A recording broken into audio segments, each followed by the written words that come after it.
Welcome to Secure Money Mindset, where seasoned advisors cover the topics that matter most to your financial future. Each episode is packed with practical insight, real conversations, and guidance you can trust. Let's dive in.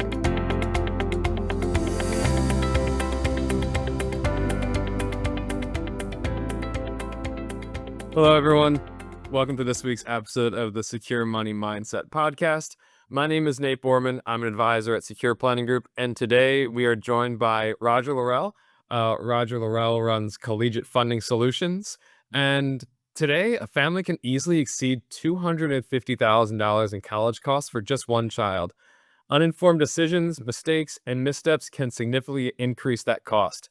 So that's why we're doing this series on college planning. If you're just catching up with us now, I talked with John Simone, our managing partner, about his experience through all of his years being a financial planner, as well as his recent experience with sending his daughter to college. So we wanted to give you some firsthand experience, as well as bring you a perspective from someone who does this all the time about more, college planning stuff. So Roger, welcome to the podcast. Hey, it's my pleasure to be here. Thank you for inviting me. Yeah, absolutely. So I think to start, tell us a little bit about what the college landscape looks like at this point. What are parents looking at out here? Well, it's pretty daunting, quite honestly. Speaking not only as a guy running this company for many years, but as a dad that now has two kids in college.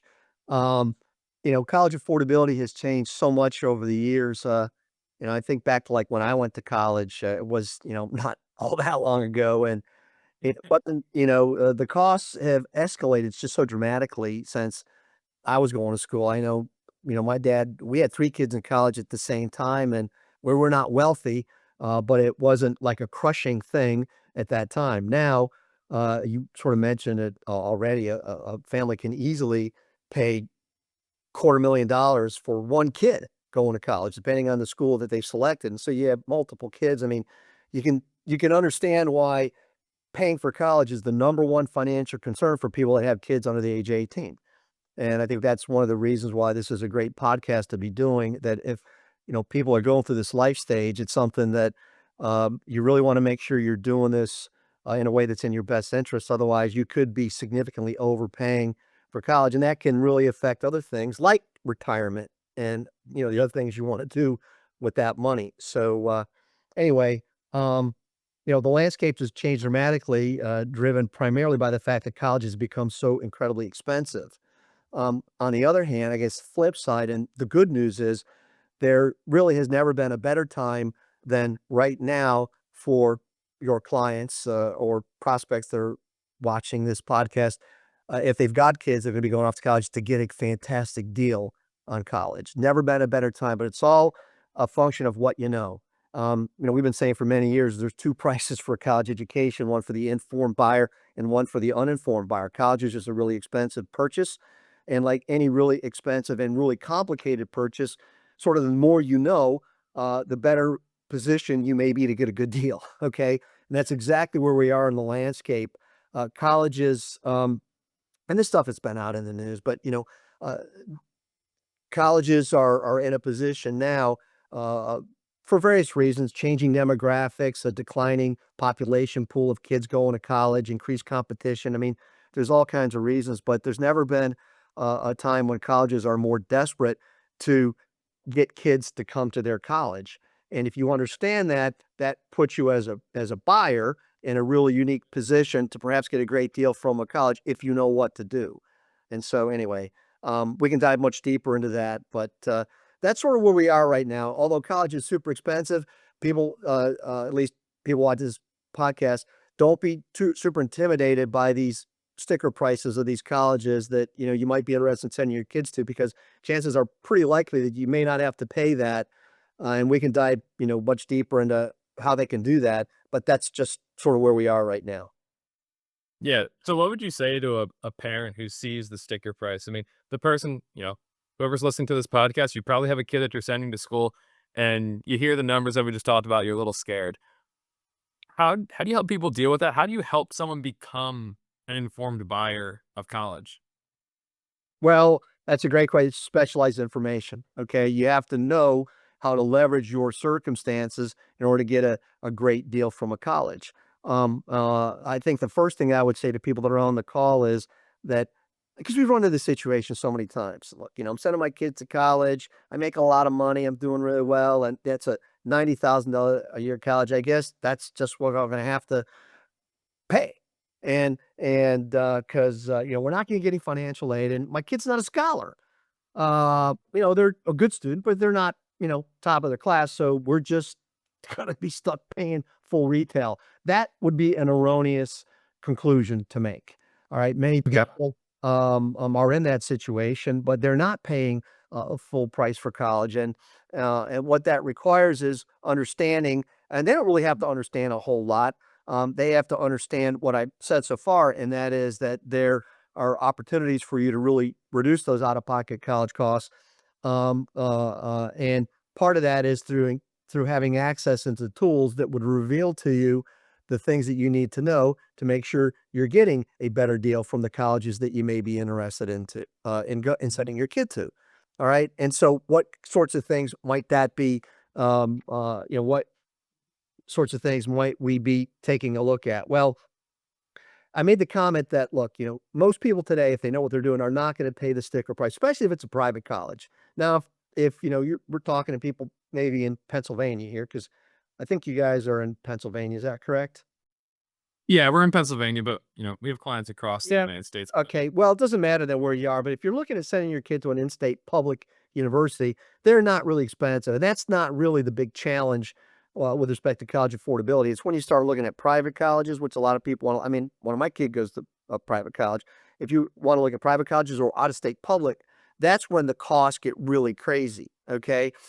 So that's where you have to get good at sort of playing the game, if you will, in terms of just the basic things that you need to be doing. So what might those things be? Well, if you're looking at private colleges, there's so much opportunity here. These private colleges are competing with the in-state public universities. And right now, because of the landscape that we're in, it's the in-state public universities that are doing the best because, families are looking at the other colleges and like, man, I don't want to pay $90,000. I want to send my kid to the in-state public university. So they're not hurting like the privates. And I'm talking about pretty much all the privates, except for maybe the most elite schools. And so they need your kid to come there. And so this is where a lot of these colleges are really what we call buyers now. Most colleges are what we call buyers. And a buyer college is a college that's going to give your kid a great discount to send them there. All right. Yep. The first thing you want to do is don't think that just because that school's published cost is 90 grand a year, that's what you're going to have to pay and that you're going to take that school off the list. You shouldn't do that. You need to play this thing out and see how this works. All right. And see what you might receive from these colleges. It's going to be really helpful if the kid is towards the top of the applicant pool at the schools that you're interested in sending them to. All right. Especially again, if we're talking about private colleges, because those are the kinds of kids that these colleges want, and they would, offer generous discounts to. But that's not always the case. Because of the fact that these colleges have to meet their enrollment needs. The worst thing that can happen to a college today is they don't meet their enrollment needs. They have goals that they have to meet. And when it gets to, we're just past that time now because we're in early June.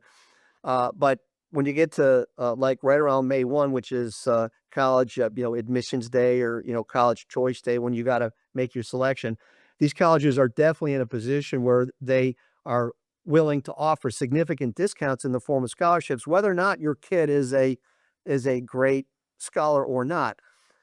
What that requires is that it helps if you know ahead of time what type of school you're thinking about sending your kid to. Is this a school that would want to get a great discount? That's where your firm comes in, okay? Because because of the CFS and Secure Planning Group relationship, you have access to kind of resources that you can tap your clients into that will identify these colleges so they can see, okay, how likely is it my kid's going to get a big discount from this college? Are we going to get scholarships from the school? Might even qualify for financial aid at the schools that we're looking at. These things can be answered ahead of time through the resources that your company can provide to these people. And we were talking about this a little bit ahead of time. A lot of these resources are resources that you could give the client access into, and they can get the answers themselves, right? To these kinds of questions. So anyway, I hope that's helpful to you at least, so far. Yeah. Yeah, and no, it's been really eye-opening to me, as we've had discussions over the past couple years that there are buyer schools and there are seller schools. Like the facts that you can look at all the different schools out there and say, hey, my top school is school A, but school B is very similar. Why don't I look at exploring different Yeah, types of colleges, different levels of colleges, yeah, just to see, one, what the deals that they'll give me are, and yeah, then, potentially leverage them against each other. That's something I had never heard of. You yeah. introduced that concept to me.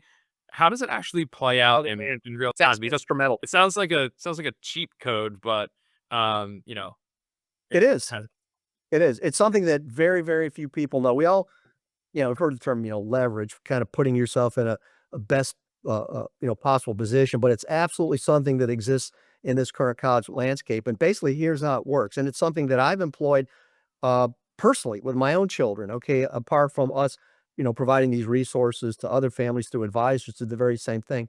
And what I'm going to share with you is probably one of the what I would call the low lying fruit on the tree of opportunity for any family, whether they're making 200 grand a year or $2 million a year. Right, this works not 100% of the time, but it's definitely something that you should be doing to ensure you get a great deal.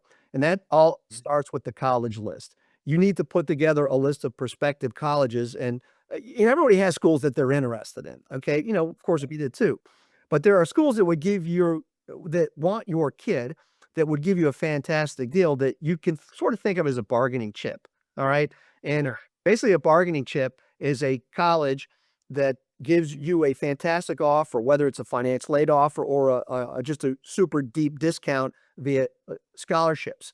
And when you get that offer from a college, you now have a bargaining chip that you can use to leverage against other colleges. And there's a whole technique for doing this. And in fact, through some of the resources that we make available to your firm that your clients can tap into, they can generate a report that lists those colleges. Here's the one Yeah. you want to look at. Here's probably what you're likely going to pay based on whether you're going to get financial aid or your kid's going to get a scholarship. But here are colleges that you ought to consider at least applying to if you want to get some great bargaining chips, because either these are schools that want your student. Your kid would be towards the top of the applicant pool. They have the degree program that you're interested in, and they're going to give you That's money. part of it.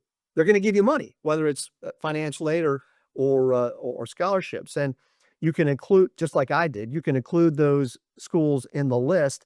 And then when it gets, sort of towards the end of the line, April, March, April, the kid's senior year, now you've got all these fantastic offers that you can use to play one college off of another.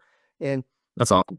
colleges, they're not going to call it, negotiation. It doesn't matter what they call it, but the reality of it is that apart from very few colleges, and I mean very few colleges, when it gets to the 11th hour and your kid says, "Hey, they're interested in the school, but I got a better offer from another school. Can you perhaps, sweeten the pot a little bit?" You'd be amazed at how often they do that.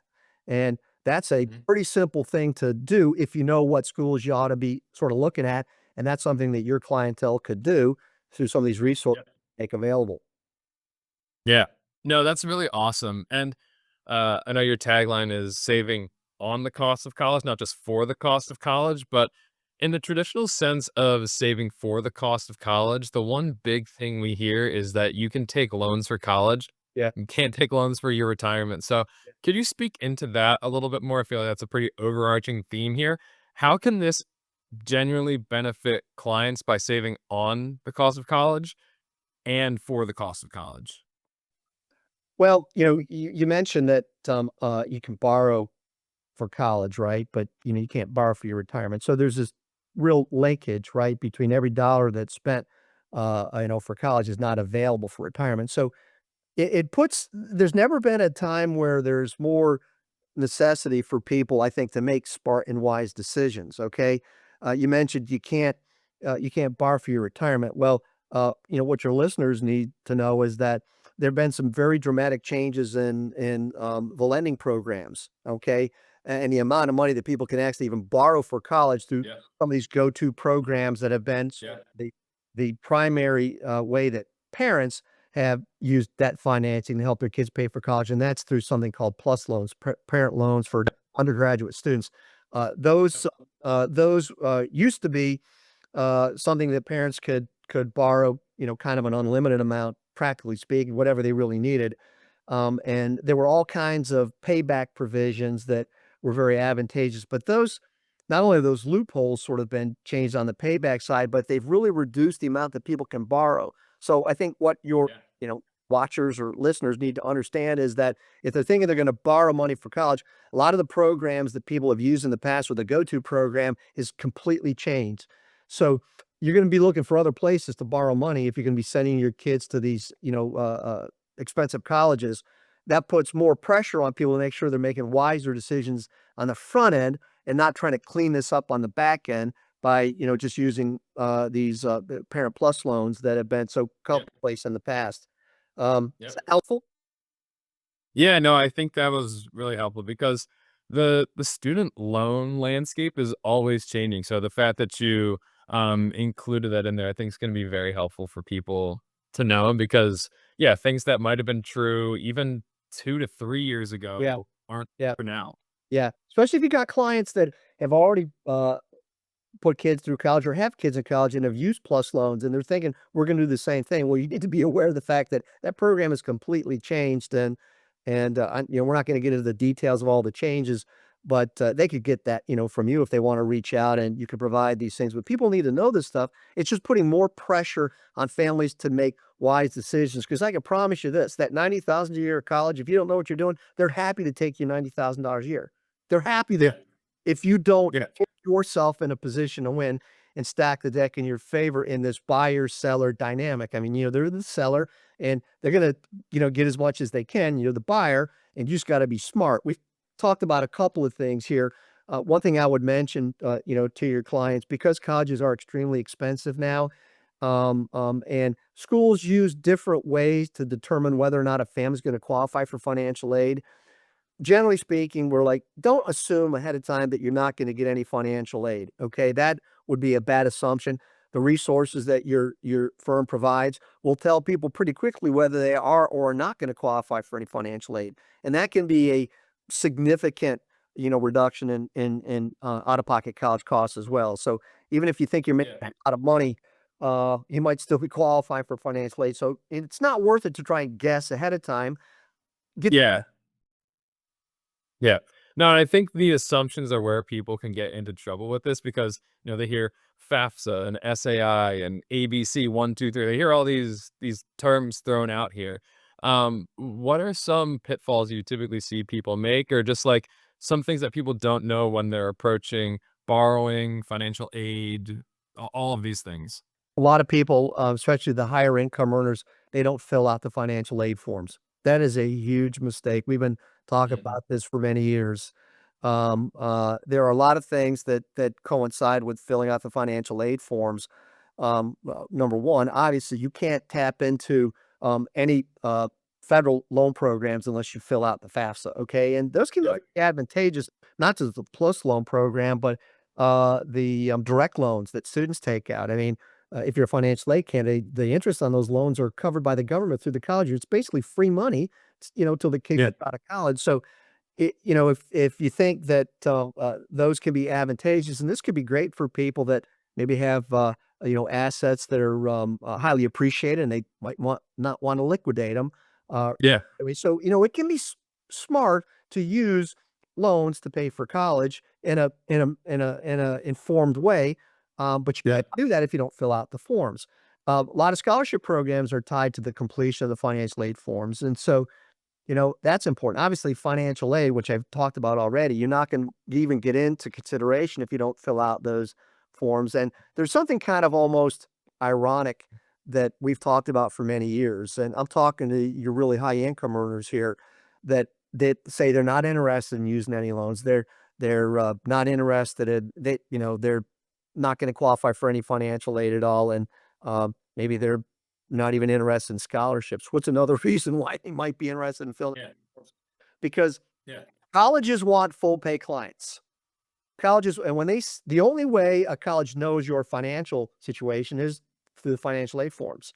And people Oh, that are more affluent are more likely to have their kids in college through 4 years. They're more likely to contribute to their, to the athletic programs, to be, boosters and contributors down the line. These are highly sought after clients for colleges, and they're not stupid.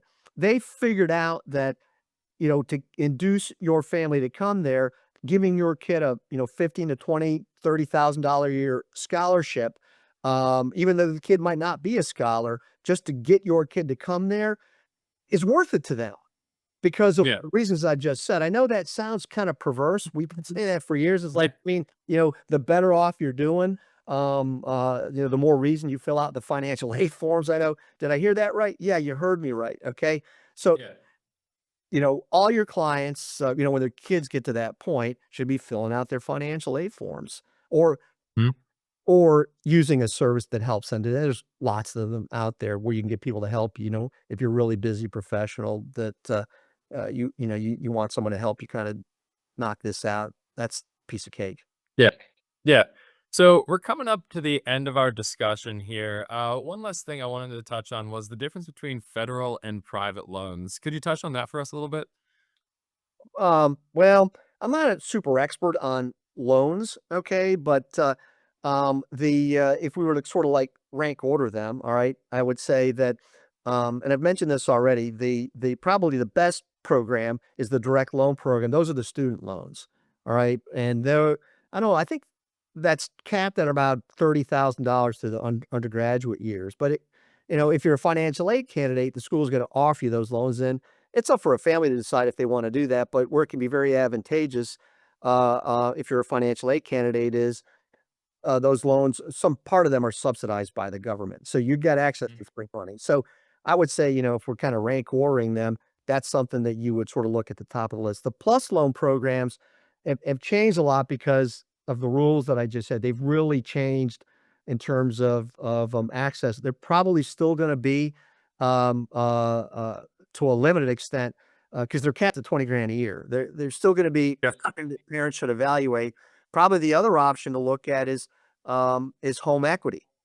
Home equity. Now that's kind of beyond this podcast, but there can be instances where tapping into home equity to help pay for college can be very advantageous for a client, especially if it's a family that's going to qualify for financial aid at a college that looks at equity in their home. And some colleges do that. They look at the equity that you have in your home and they're like, well, if it's there, we're going to expect you to use it to pay for college, and they'll reduce your financial aid. So there are strategies that families can employ to sort of take that equity out of the home because they're going to use it to pay for college anyway, but it doesn't decrease their financial aid eligibility.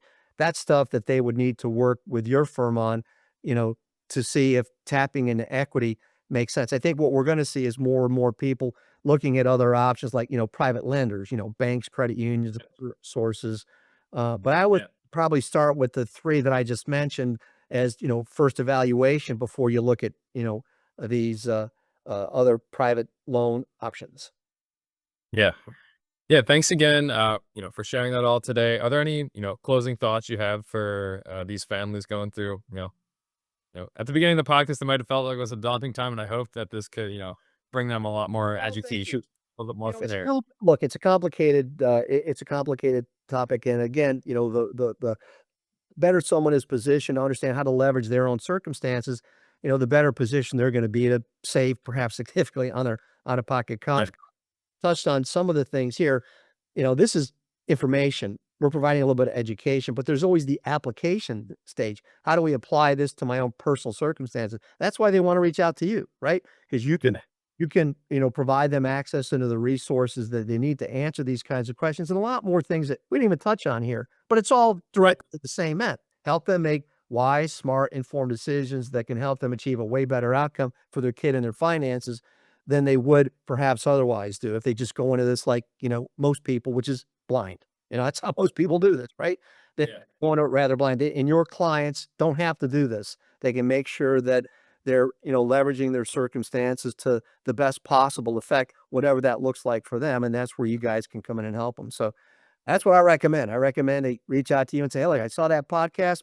What's the process for, getting some of these answers? I got a kid that's a, freshman, sophomore, junior, going to be a rising senior. What do we do? And then you can take it from there. Yeah. Yeah, thank you again for joining us today. We really appreciate you taking the time, and thank you to all of our listeners for tuning into this week's episode of the Secure Money Mindset podcast.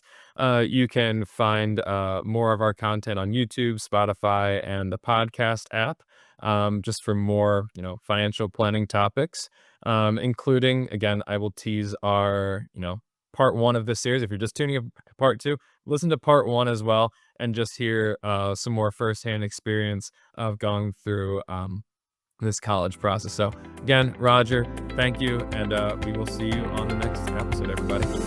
We hope you enjoyed today's episode of Secure Money Mindset. For more, search Secure Money Mindset on Spotify or wherever you listen to your podcasts, and watch full episodes on YouTube. Thanks for listening to Secure Money Mindset, where financial security is a state of mind.